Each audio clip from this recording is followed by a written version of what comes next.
What's up, everybody? Welcome back to the program. I'm still kind of, we just finished this podcast up like 20, 30 minutes ago, and still kind of riding that high that I get after all of these. So, yeah, super excited right now.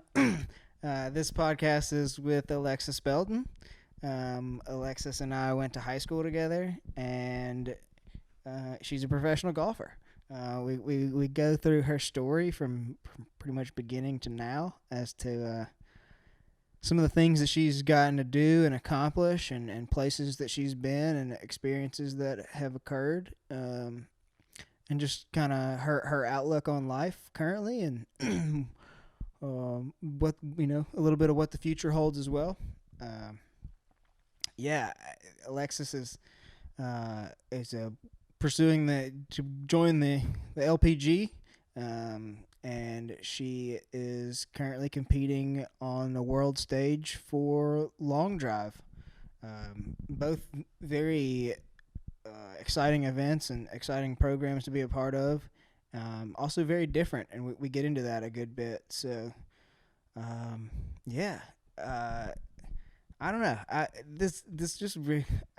We had a good conversation afterwards too, and I think that's really where I'm getting hyped up at. But yeah, please subscribe.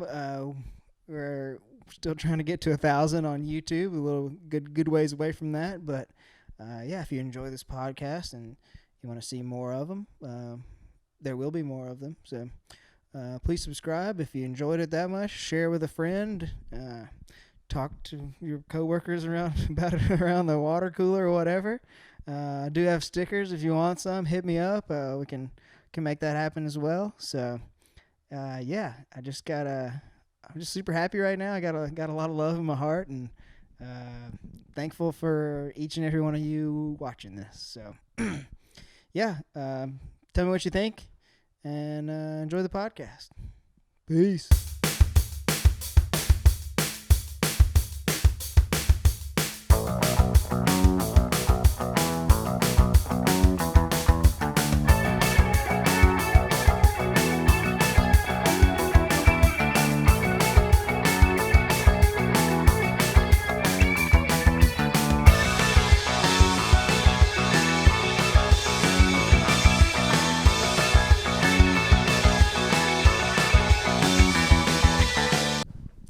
Alexis Belton, welcome to the program. Thanks for having me. Excited to have you on, honestly. I'm glad you were able to take some time out of your busy schedule to come and sit down with me. Yeah, two West Monroe grads. For sure. Yeah, that's how me and Alexis met. We went to high school together, and it's kind of we've gone different paths since then, but you continued to pursue your athletic career. Yeah. And yeah, well, I've taken my own path, obviously. So both wind up in Reston. You're in Reston, right? Yeah, for sure. Yeah. So I guess let's just talk about you are a professional golfer. So when did golf start for you? So played basketball all throughout high school. Yeah, for sure. I remember. And Tony Osborne, Coach Osborne. Okay. He was like, a little bit closer. He's like, Lex, you should totally play golf. I hear you want to play golf. And I was like, yeah, it was just a joke. Like, I'm never doing that. It's so boring. And then wind up taking his health class, which a coach teaching a class, it was just a lot of fun. For sure. And one day he's like, hey, you should join the team. And I was like, why? And he goes, well, you get out of school all day and you get free food. I was like, oh, yeah. I'll do that. I'll do that. I'm in. And then just from there, like, got addicted to it. I can remember I sucked so bad that everyone would juggle the ball. Mm-hmm. And one of my teammates, Kelly Jones, would kind of make fun of me because I couldn't do it. And one night in my room, I stayed in my room and just practiced juggling the ball, like, until I learned how to do it. And I remember I came back and I was like, look, I can do 10 times. And just from there, the competitive aspect of golf and, like, how you can never be good enough in it, like, totally grabbed me. I was like, I want to do this. For sure. And so, I mean, was it something that you found came natural to you, or was it a beginning struggle? Yeah, I think anyone that plays golf will say it's a beginning struggle. Like, everyone starts off so bad. For sure. And then I had this natural athleticism. And so putting the two together, like, I had this weapon that most golfers didn't have. Yeah. And I think that's what really drove me. And then also, if you're athletic, then you just, like, love competition. And then competing against yourself, I think, is the highest you can get with competition. And so that was just what really drew me in. Yeah, I know what you're talking about, because I played golf at a much younger age, but you struggle, and then you get that one good hit, and it just comes off the club, and it's like, that's what I gotta fight for it to do it again. Yeah. So I definitely get that. So coming out of high school, what happened then? Where did you go from there? Yeah, I had some offers to play basketball, and my parents spent so much money on basketball. When I was like, I want to play golf in college, they kind of cried. And so, where did that mentality come from? When did that switch happen, I guess?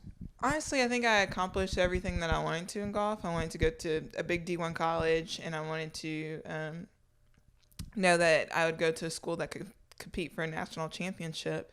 And when I saw that coming to fruition, it was just like, what am I going to do after that?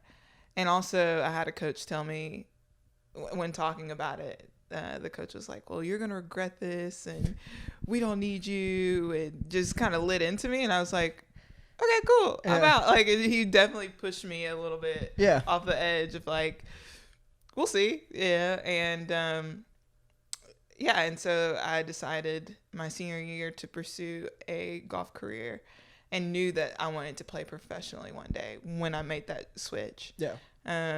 So yeah, that's pretty much. And then so I wound up going to school, getting a small scholarship at a small school called University of Mobile. I was only there for a semester, and then transferred to a school in South Carolina that didn't have a team yet, but was going to.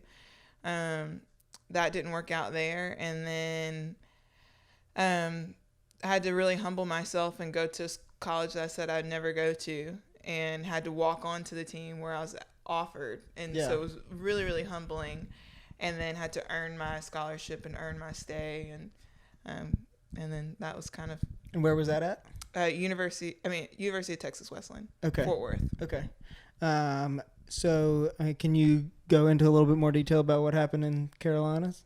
Yeah. Basically, in South Carolina, it was this environment where I kind of lost a little bit of myself. I kind of really dove into being 18 in college, away from home, close to the cities, so many different things and elements, and believing that everyone's my friend, and believing that, every guy that talks to me is like, has the best interests for me, and all those things. And just come to find out, like, towards the end of that, it was not at all what I expected, and just knew that if I was serious about a career in golf, if I was serious about school, which is, I don't know what hit me at 18 to think that maturely, now that I look back, that I needed to leave that environment. Yeah, that's like you said, that speaks volumes to your maturity level at that point in life, because I know I was still being reckless. Well, just that one moment was like, it was just like this one little tiny spot that I was like, I think you should, if you really want to do this, you got to move. Yeah, that's fair. So I guess, can you talk about your career at Texas Wesleyan a little bit? Like, it was successful? I called the coach that summer, had nowhere to go, and said, hey, can I come play for your school? And he said, well, all the spots are full. And I said, well, could I walk on? And he's like, yeah, you can walk on. There's no money, but you can walk on. So I walked on there, and by the first semester, I earned my scholarship for the next semester, and ever since then. And it was kind of really up and down. I would have some good semesters and some good seasons, and then I would have an injury, or life would just happen, and was unable to perform the way that I wanted to. And golf is super mental, so having still at that age and still, I mean, we all work through it, but thinking that what everyone says is real and what they say is matters and all those things. So still kind of grinding through that, as well as kind of all the pain that I created in South Carolina and just like being so unstable. It was such this beautiful transition throughout the 3 years there of like becoming the person that I am today. Cool. So I guess backing up a little bit, you had a relationship with this coach previously, or I guess what how did you pick that school? So whenever I was looking for colleges to start with, he had called and I made that connection, and I took a visit to the school with my mom, and she was silent, which is not normal. And I was like, I'm never going here. Like, get us out of here. Like, where's the nearest Chipotle? Because, you know, we don't have one in our area. So I was like, I need to go to Chipotle and let's drive home. Yeah. And so I just remembered that conversation of him starting a new program. So I was a part of the first team to be at the school for the women's. And from there, just kind of went out on a limb and said, hey, do you remember me? I can play. Yeah. Okay. That's cool. And so you graduated from there? Graduated from there, yeah. What were you studying? Mass communications. Okay. Yeah. Which definitely fits your personality for sure. A little bit. That was one thing I was thinking back on, like high school and stuff. Like, I hate to even say it, but I found you to be like annoying at times. For sure. But like looking back on it, like it was you like finding yourself out. Like you are this exciting, bubbly person, and you know, now like seeing you and your interaction with people and stuff like that, I definitely see how you were just trying to figure everything out, like we all were. I guess. I look back in high school, I was like, why did no one tell me I was so annoying? Like, why did no one stop me from being who I was? But you know, that's life. For sure. So you graduate college, and do you immediately continue to pursue golf professionally, or? So I take a year and do a victory lap because too scared to be an adult. Fair enough. And I started to be an assistant coach because I kind of was wondering if I wanted to coach and whether if it was then or in the future if that was something that I wanted to do. And I just realized when you're a coach for an all women's team in college, especially golf, where it's kind of individual but team at the same time. Yeah. Basically, you're a therapist. So I was like, I don't know. I'm gonna see what else is out there. Yeah. So I mean, to back up a little bit, I guess. This whole time you're competing on a collegiate level. Were you competing outside of collegiate stuff? Like, no, just while I was in college, just did that solely. And but I guess were you doing stuff in between high school and college, like going out on your own trying to find tournaments and stuff to play in, or was that? For sure, did a lot of amateur events. In between my freshman and sophomore year, wound up winning the PGA Minority Championship, which really kind of boosted confidence into wanting this to be a career. And so just did that during the summers and then played for the team during the year. And so obviously you have coaches and stuff in college. Was that something that you also sought out outside of? Yeah, for sure. So I had a swing coach who kind of really introduced me to the game in Texas. And so that also fit me going to Texas Wesleyan because he was there in Fort Worth. And so got to work with him while I was there. And he also taught some of the best girls in the nation. So got to kind of see how they play and learn from them. And then fast forwarding outside of college, towards the end, I got with a local swing coach here in Ruston named Brad. Okay. Yeah. So you graduate, you take your victory lap and realize that you don't necessarily want to be the therapist for everybody. So at that point, you come back home, or what happens then? Yeah.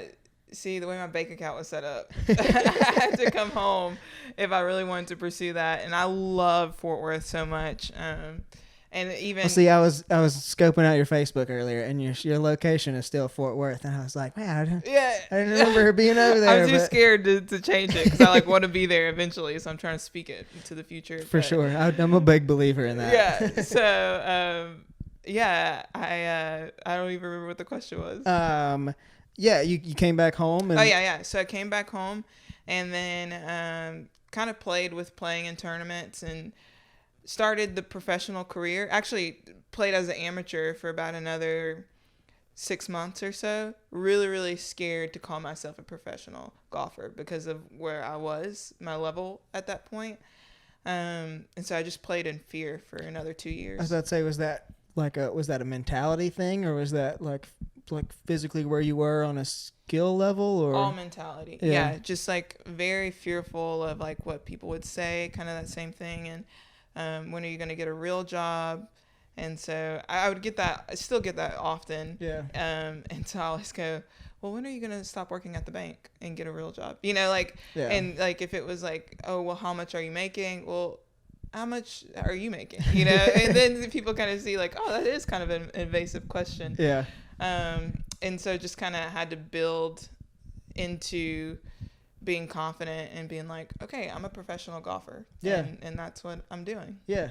So I guess you are now on the amateur tour. I'm on the women's version of the web.com, the Symetra Tour, which is the tour that leads into the LPGA. Okay. And how long have you been on that tour? This is my first year on the tour. Okay. So I got status last year, and hoping to make it this year or next year to the LPGA.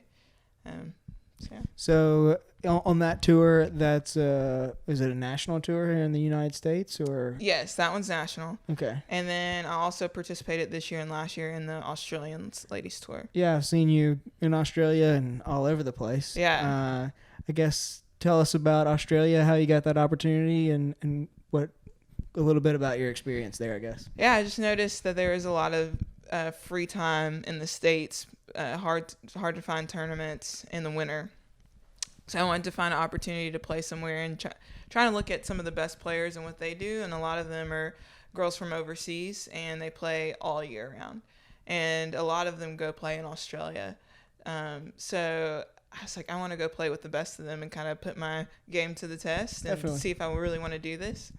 And so I had that opportunity to go to Australia, got my status there, played, absolutely loved it. I mean, I stayed in people's home from week to week, traveled most of the country, and eventually want to get citizenship there. Like, absolutely love it. Yeah. Awesome. So is that something that you sought out, or was that something that you qualified for, or what? A little bit of both. Yeah. So kind of sought out and then applied, got accepted, and then flew down. So how did you make those connections with people to stay with and stuff like that? Just send an email. Yeah. Yeah, I mean, golf is that fun thing where before you start, you think it's very glamorous. Once you get into it, you realize that you are just house jumping and meeting random people and trusting them. Yeah. And they invite you into their homes, and so that was really cool. Just emailing. I remember I was in Adelaide and we couldn't find any housing. A lot of times we can email a certain person and they can match us up, and we couldn't do that because they were all gone. And so I was like, okay, what organizations can I email that are safe that we can find someone to stay with? Yeah.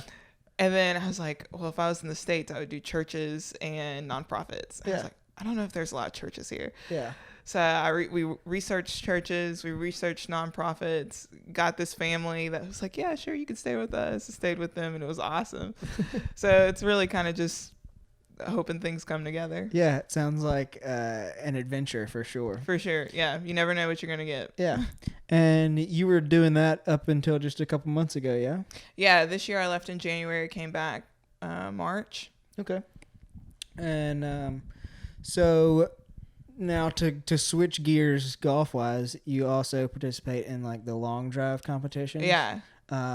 So if you're watching this, you're on YouTube already.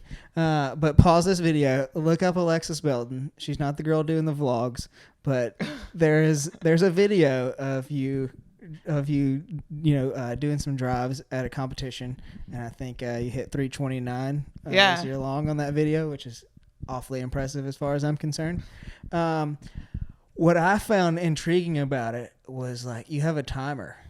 Yes. Like, you have like a time limit, because like I was watching it, and there is some editing to the video, but it looks like you're just teeing it up and going at it. You're not taking any practice swings, but like you're just lining up and letting it rip. I also thought it was cool that like you're like hyped. Yeah. Like you're like hyping yourself up, and there's music going, and there's a big intro. It's like it is not golf. Like it is not what you think about golf is. Yeah. So I guess, can you talk about that environment and Yeah, it is the best of both worlds for me. It brings the element of team sports without a team to golf, and you can have music playing, fans screaming, and I'm a very quick golfer. So in golf, normally I don't take practice swings. I walk up, make my decision, hit it, and go. And so I get to do that on a platform, and it's helped me so much in golf gain confidence quickly. I used to, oh my gosh, if I had even my parents like come watch me, I would like start hooking and slicing the ball, just so nervous. And so having to do that in front of a ton of people that I don't know has really built a lot of confidence. And it's such an exciting sport. If you're anywhere near it, you should go check out an event. But yeah, it's good fun. So what drove you to the long drive? Where did that come from? I played in qualifying tournament for the LPGA last year. No, the year before last. And I did awful. It was just so bad. And so I was so bummed out. And the entry fee itself is like $2,500, so it's really expensive. And then you're in Palm Springs for 2 weeks, and it's like 120 degrees. Yeah. It's just not the dream location. And I was like, how can I make this money back quickly? I was just like, how can I do that? And so I saw long drive, and I was like, these girls like hammer it. All I have is just like this standard length club. I don't know if I can do this at all. And I just registered. It's like, if I make the top 8, I get my money back from Q School. That was my goal. I had someone that paid my entry fee, so I would be settled with that. Yeah.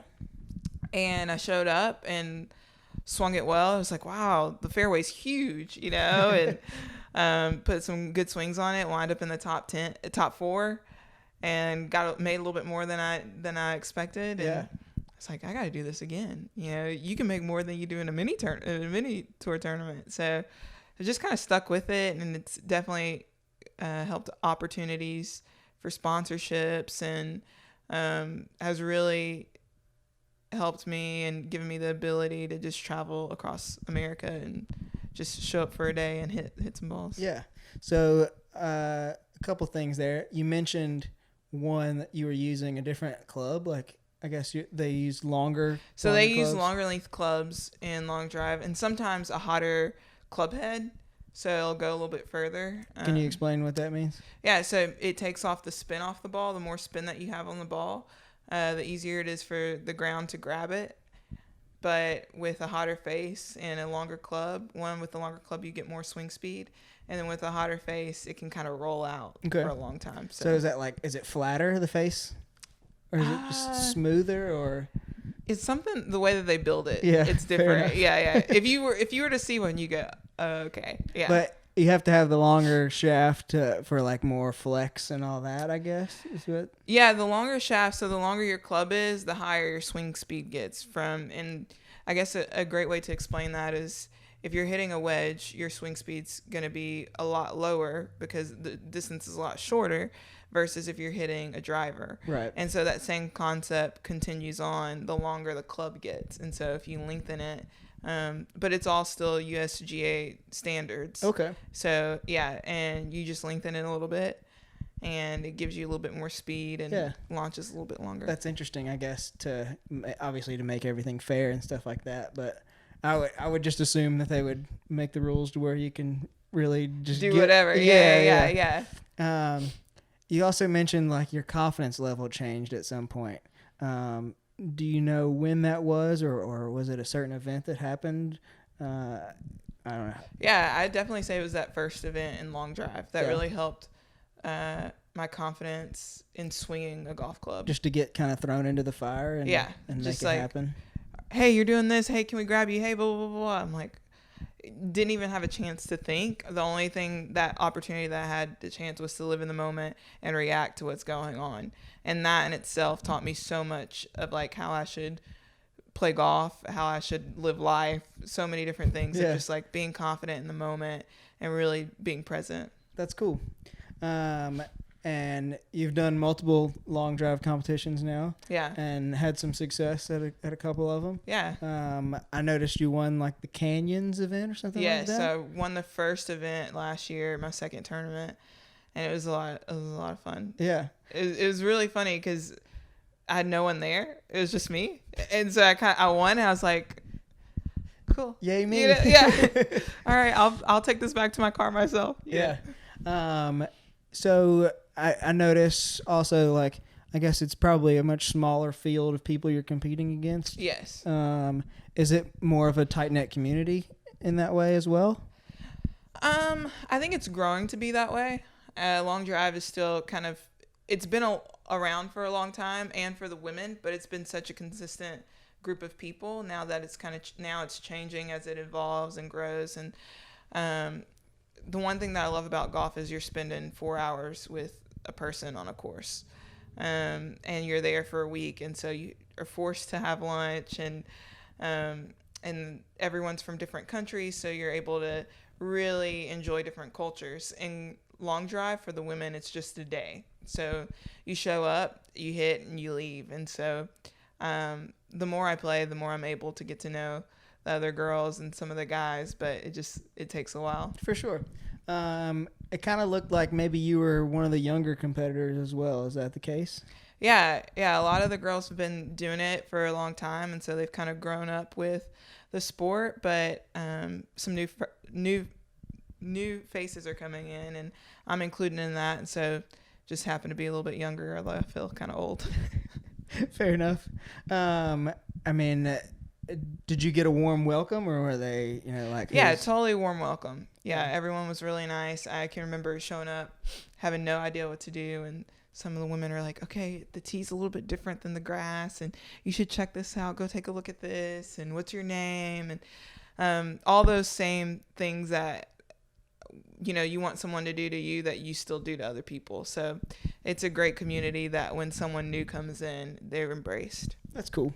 Now I've noticed you've started to at least publicize it, like your training and stuff like that. Yeah. Obviously you're kind of pursuing the long drive to some degree more, I guess. So you're trying to get more powerful and obviously club speed and all that. Yeah. I guess, can you talk about how your training has changed over the past couple of years? For sure. I'd say just starting off, coming from basketball to golf, training was like, you need to have mobility. That's something that I did not have at all. To this day, still can't touch my toes. So I think that's been a huge part of me training, and also the thing that's allowed me to be stronger and to hit it further is doing things like yoga and a lot of isolation drills, being very smart about not necessarily lifting a lot of weights. And I don't know, I know you played soccer, you did football as well. For sure. And in high school, it's just like pump, jump. And moving from that, like, it was kind of the same in college. Yeah. And growing in the sport, just learning how important it is to know your body and what you need to work on. And so I think all those years of training like that is the thing that's created me to be strong. And now I just work on the little things like my core and making sure that I have enough strength in my legs to walk 18 holes, and endurance and fast twitch muscles. I think that's the biggest thing. And golf and long drive is making sure that your fast twitch muscles are so active. For sure. And I noticed like you've been spending a lot of time in Atlanta. Is that kind of your main training? It's becoming that. Yeah. So I just was super blessed with the opportunity to meet another local, Paul Millsap, and he is obsessed with golf. Wow. He and his agent is kind of taking me on under his wings and helping me out as much as they can. And so signing with them here in the future, in the near future. And so ever since then, just going and playing golf with them and training he's got this amazing facility. And the whole goal is to train not just athletes, but people in the industry, to give them an opportunity that's not necessarily available for everyone. So it's a really neat concept. And their next goal of what they want to do is have a golf academy. So they had the McDonald's All-American hosted there this year, their practices, and it's just kind of a great hub, and Atlanta's awesome. So. Yeah, no doubt. I've spent a good bit of time in Atlanta myself. There's another video on YouTube of you that just came out a couple weeks ago, with D'Angelo, I guess. Yeah, you that's him. Okay. Yeah. Yeah, it was a really good video. It was a little short, just kind of introduction to who you are and well, you know, how your golf career, I guess. I guess that's a part of what we're talking about now. Yeah. And I know that you've spent, or I don't know where I'm going with that, but I guess where else have you gotten to travel through golf, I guess? Yeah. So the first big trip that I took was to Africa with Athletes in Action, an organization that really helps athletes have the opportunity to give back. And so got to go to Africa and play. And I'll be honest, I didn't think that the courses were going to be awesome at all. And I get there, I'm like, oh my gosh, there's a monkey over my shoulder. You know, it's like really cool. And it was also really neat to see the culture of golf there and how different it is from the States. And I think it also says a lot with our cultures in general. So yeah, in Africa and in Europe, it's really big that you play 9 holes. And then with the group that you're with, you like sit and eat and you have tea time. Okay. And then that's like an hour. And then you go back and you play another 9. So if you're playing golf, it's like all day. Yeah. Versus here, you know, it's like, let's hop in the car and go. Yeah. That was one of my favorite places. Australia is my favorite place so far. And went to China for long drive this past winter. And that was really cool. I was on kind of like the Hawaii of China. Okay. So it's just like an island. Thought I almost got kidnapped when I first got there. Got into the wrong taxi. Oh, no. Yeah. So if you're ever traveling to China, do not get in a random taxi. Make sure you go by the ones with the police. Yeah. So, yeah. So, like, I guess when you get to these places, are you? Well, I guess the first time in Africa, you were with a group of other people. Yeah. So I guess things maybe were kind of planned out a little bit. Yeah, that was really smooth transition. Other times when I'm traveling alone, I try and meet up with other players to make it easy. China, I just went by myself. Figured it out. Literally while I'm walking with that taxi driver, I'm reading on my phone that's like, don't go with this taxi driver. I'm like, oh, can I get my stuff back? So it's a lot of trial and error. Yeah. Yeah. I imagine that, I mean, obviously you don't know the language or anything like that in China. So, yeah, I guess, what can you give us a little more? Was that competition significantly different in China than it was elsewhere? Yeah, it was a different event put on by iGains. It was a bigger purse, one of the biggest purses for long drive, and it was really good. It was good to be there, and that was a great time. I mean, you've got, you know, maybe 100 of the best hitters in the world there, and you're there for a week, so I got to spend time with a lot of players and get to know them. And just came in 3rd there. So it was a good trip, and it was pretty quick too. So yeah, well, it sounds like it was successful. Yeah. Well, that's awesome. I guess I wasn't aware of how, I knew you were in the game and had some success, but it sounds like you're doing pretty well in it and trying, yeah. Still passionate about it, definitely. Very much so, yeah. I guess, where do you see your career going? I realize that you can play golf for a very long time, and it's not, obviously Tiger hasn't had the best success, but with injuries and whatnot. But I mean, it is something that you can play until the day you die, almost. Is that the plan? Yes and no. I definitely, my goal is to play to the best of my ability and do that for a couple of years. And I believe if I do that, I'll be the number one golfer in the world.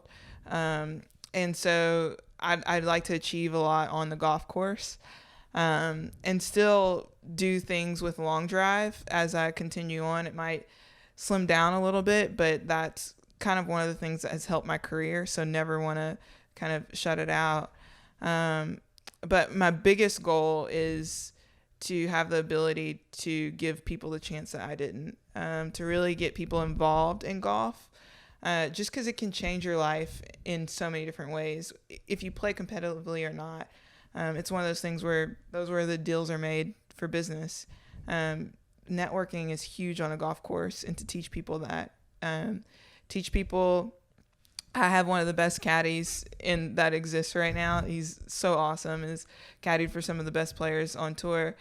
And to watch him and how good of a caddy he is, and to like develop a program to get kids to learn how to caddy and get a scholarship. And those are scholarships that go, to waste every single year. Yeah, imagine so. That's definitely got to be something that, like, I mean, I never knew that. Yeah. So to do things like that, and I have a company that I want to start, and I think that golf can be really helpful in making that grow. And I think just the biggest thing is just like serving others. Yeah, and that was one of the things that you said in that video that came out a couple weeks ago, is that you had an entrepreneur drive, and you want to do stuff, I guess, outside of just competing. Yeah. So that's really cool and very admirable. I guess what is your plan in, because you mentioned that you didn't necessarily want to be a therapist. Yeah. But you still do want to give back. I guess, can you kind of talk about what that looks like? Yeah.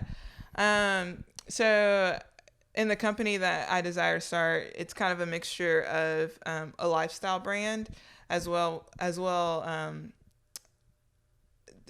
opportunities to help people in all athletic areas. Okay. Which is kind of really hard to explain, and I don't also want to say a lot about it, but yeah, no, that's respectable. But real estate is huge, and I would love to be able to own and create spaces where people can come and learn sports and learn how sport can put you into different elements, and whether it's just lifestyle and to be healthy, whether it's for a scholarship, whether it's getting into the side of sports business, all those different things. Hopefully one day give people the opportunity to just create jobs. Yeah, just kind of have a place for people to not only train but learn life skills and how to handle money and all that kind of stuff. Yeah, because those are things that, I'm like, man, I wasted a whole year of my career trying to figure out, all right, so do I save my receipts or do I not?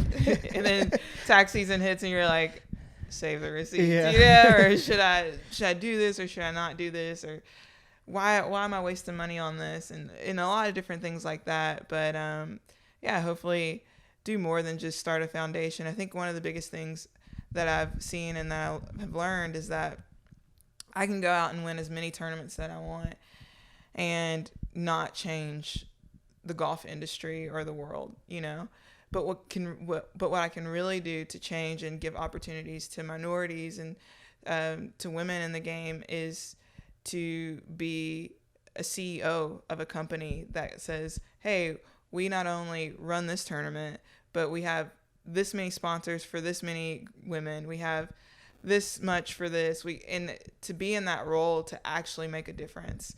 And golf will definitely give me that platform, but I think business can give me the opportunity to actually make the change. Yeah, I think you nailed it. Right, spot on. Cool. I guess, what else do you have going on this year, and like, what are your plans for this year? Yeah, this year is just getting on the LPGA. I think that's my biggest goal. I've been playing so good and scoring so bad, which is just like hurts your heart. You're like, man, what is going on? But it just goes back to being patient. And so I think just being patient, I think within the next 2 years, I'll definitely be on the big tour. Can you kind of give us like what you need to do to get there from here? Need to start scoring better. I need to actually take the good shots and make a lot of birdies. I kind of get a little tentative, and in that process of just become confident off the tee, I've become confident in the fairway and around the greens, and now it's just like being confident in putts. And so it's been a process to see those happen. But now mentally I'm stronger than I ever have been, and so it's going to be exciting to see what happens. Still doing a lot of long drive, some celebrity golf events, which is a lot of fun, and just trying to get my foot in the door anyway. Yeah. So I guess you have to win some tournaments to get in the LPG, or I guess what's the qualifying process? Yeah, you can either win a couple of tournaments on the Symetra Tour, be in the top 10 for the Symetra Tour, or get on tour through qualifying school. And so there's a lot of different avenues to go. What is qualifying school? So it's 3 tournaments: stage 1, stage 2, stage 3. You have to pass stage 1, go to stage 2, and then stage 3 is 2 weeks, 2 different rounds of golf for 4 days, so 8 days total. Top 30 get their card. Okay. I think I do recall. It's a grind. I think I recall like Clinton Shepherd did that. Yeah. Okay. That makes sense now. Okay. All right. How often do you play? I haven't played golf in years. Oh gosh, we got to get a group out and go to Squire. It's been a very long time. I would love to come and film it. There you go. Well, we got something going. It's close enough. Comment in the background. Be the commentator. It's slightly windy coming from the north. Exactly. Awesome. Well, I think we're going to wrap it up there. Sweet. Thanks again for taking time out of your day to come and talk to me. I really appreciate it. Thanks for having me and doing this. This is so cool. Yeah, I was, we talked last week, I guess, and you gave me a little window, and I'm glad we were able to lock it down and make it happen. So look forward to seeing all the rest of the people you have on. Yeah, for sure. I definitely don't plan on stopping, so. Cool. Well, thanks again, and maybe we'll catch up with you down the road. For sure. Awesome. Sweet.